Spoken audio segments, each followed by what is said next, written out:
Sem aprovação da reforma do imposto de renda, a tabela do IR ficou congelada agora em 2025, ou seja, quem ganha mais de R$ 2.824, menos de 2 salários mínimos, vai pagar o tributo. Vale lembrar que no fim de novembro o governo havia anunciado a intenção de elevar a faixa de isenção do imposto para R$ 5.000.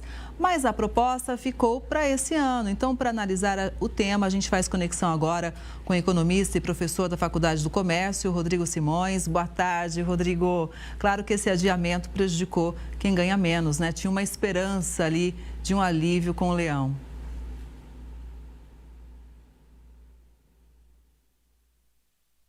A gente está com um probleminha no áudio com o professor, né? A gente vai tentar resolver esse problema, mas o fato é que quando a gente anunciou, inclusive com análise aqui no Conexão esse tema, obviamente muita gente comemorou, né? Os brasileiros reclamam tanto dos impostos, da carga tributária, e aí esse assunto foi aqui amplamente discutido. Mas agora realmente foi adiado, vamos ver o que vai acontecer. E agora sim, acho que consigo falar com o Rodrigo. Rodrigo, boa tarde mais uma vez. Obviamente essa medida, né, ela fica ali prejudicando as pessoas que ganham menos, né? Pelo menos deixa de dar esse alívio que tinha acendido aí uma luzinha, uma esperança para esse ano. Exato. Bom, mais uma vez, boa tarde a toda a nossa audiência, Kelly. E realmente era isso, né? Existia e há uma perspectiva, né? Uma esperança de que essa faixa seja aumentada para pelo menos R$ 5.000 de isenção de imposto de renda. Só que com esse embaraço que nós tivemos no final de 2024, com as questões das contas públicas do governo, isso acabou ficando postergado, muito provavelmente, Kelly, para o final ou para depois do carnaval, tá? Por quê? Porque como os dados de fechamento das contas não saíram no ano de 2024 ainda, e é uma meta muito importante que o governo precisa entregar, então é possível que o ministro e o presidente joguem esse plano para lá para o início de março, tá? Para quê? Até mesmo como uma estratégia para poder usar como uma boa propaganda, porque 2026 está logo aí e é nisso que o governo também está pensando, né, em estratégias para isso. Bom, a gente vai seguir analisando tudo, viu? Agora tem um outro assunto importante. A Advocacia Geral da União notificou o Facebook para remover um vídeo falso modificado por inteligência artificial do ministro da Fazenda, Fernando Haddad, falando sobre a criação de impostos. A rede social tem 24 horas para apagar o vídeo que, segundo a AGU, contraria as políticas de uso do Facebook. Vamos ver.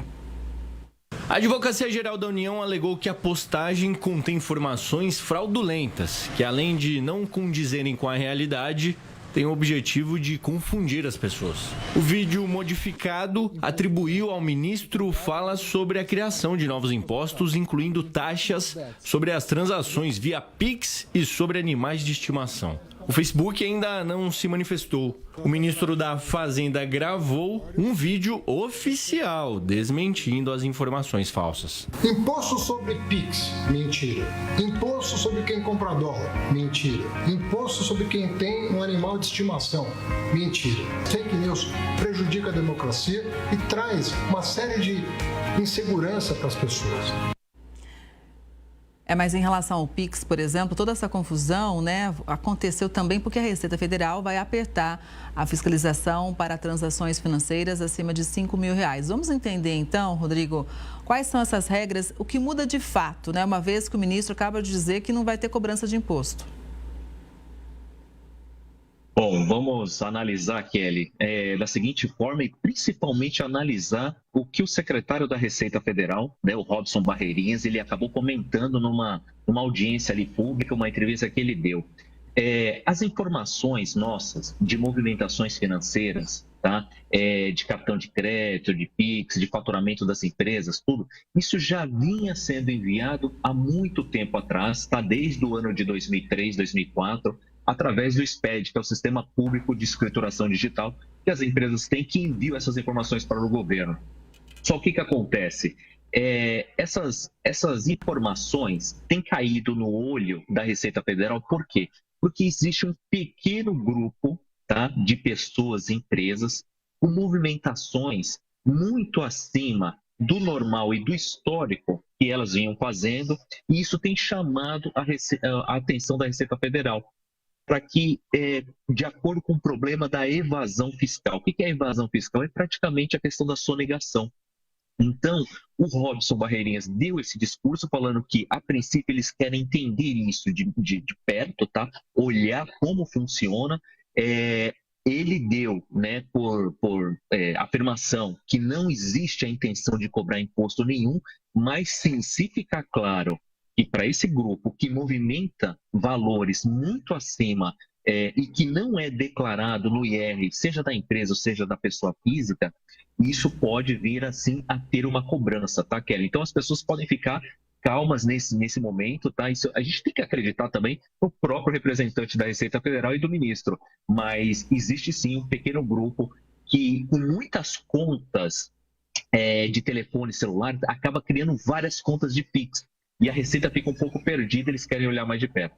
Mas quem faz tudo certinho, aí não tem o que temer, né? Então, eu acho que esse é o recado também importante. Agora, o IPCA, que é o Índice Nacional de Preços ao Consumidor, fechou 2024 em 4,83%, portanto, acima do teto da meta estipulada pelo governo federal, que era de 4,5%. Os dados foram divulgados hoje pelo IBGE. Em dezembro, o indicador teve um avanço de 0,52%, cerca de 0,13 ponto percentual acima da taxa de novembro. Então, a maior variação, o maior impacto vieram da alimentação e bebidas, com mais de 1%, seguido de transportes, com 0,67%. Qual que é a sua análise? Ficou dentro do previsto? A gente já previa que podia estourar um pouco. Qual que é a sua avaliação, Rodrigo? Muito bem.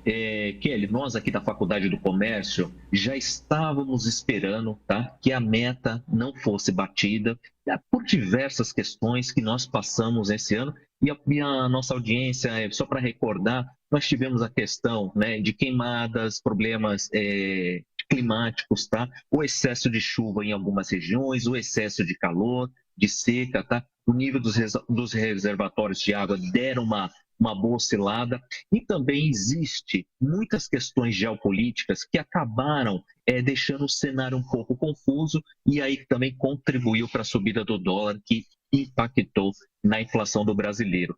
É ruim, tá? Não bateu a meta, acaba sendo difícil porque parece que a inflação está sob um descontrole, mas eu acredito, e pelas nossas análises aqui da academia, não está. O governo está fazendo de tudo. O problema é que o governo investiu bastante dinheiro no país e com essa emissão de gastos acabou contribuindo para o aumento da inflação. Mas, assim, é uma balança difícil de equilibrar, porque o governo tem que fazer pela população, tem que cuidar ali da questão da distribuição de renda, tem também o mercado de trabalho e as empresas estão aquecidas, fazendo investimentos, taxa de desemprego muito baixa, e aí isso culminou, tá, nesse estouro da meta. Inflação alta aqui no Brasil, também tem em outros países. Estados Unidos também ficou um bom tempo com inflação fora da meta, e é onde eles acabaram subindo a taxa de juros, o que fez com que lá também ocorresse o mesmo movimento que acontece no Brasil, que é o aumento da taxa de juros para tentar controlar, que é ali assim aliviar o bolso do brasileiro.